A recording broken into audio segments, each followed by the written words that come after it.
Several different techniques can be used to teach skills that are difficult to practice in a real-world context. One such technique involves the use of a simulated training program. A simulation can be defined as an imitation of a real-world system where the artificial model is designed to represent and replicate the original process to the highest degree possible. Think of virtual reality, for example. It's one common example of a simulation. There are several factors that might make using simulations an effective training choice.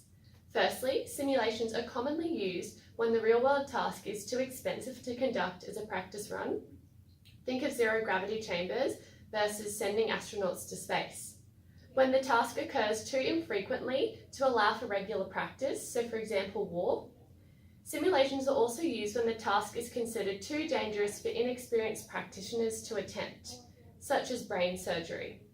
Alternatively, simulations may also be used when factors such as motivation, feedback, and scheduling are likely to interfere in a real-world context.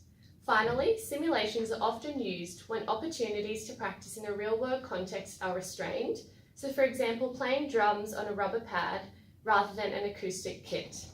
A task that meets one or more of these criteria might therefore be taught using simulated training. Simulated training is therefore used to teach a variety of skills, from driving to aerial combat to surgery.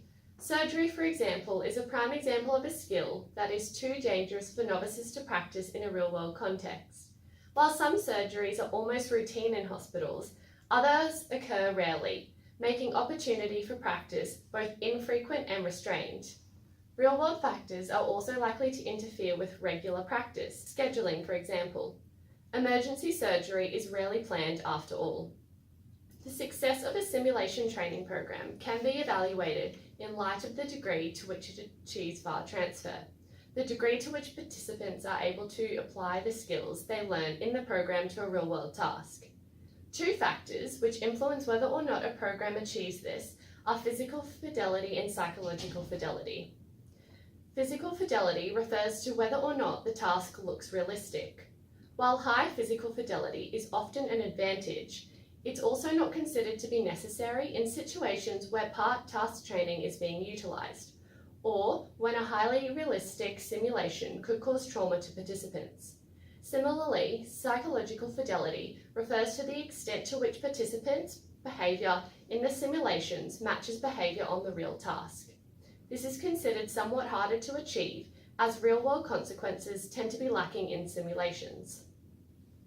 One example of a training simulation which has reasonable physical fidelity but low psychological fidelity is the following clip, which shows a simulated appendectomy.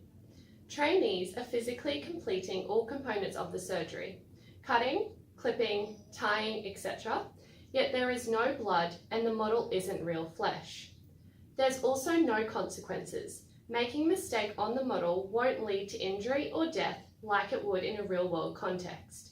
Yet research shows that simulated training in a medical context is a particularly effective method of teaching. As such, while high physical fidelity is not always possible and high psychological fidelity is difficult to achieve, prior research shows that such a method is indeed capable of achieving VAR transfer. Thus, simulations can be considered an overall effective training tool in circumstances where real-world practice is not possible. Thank you from all of us.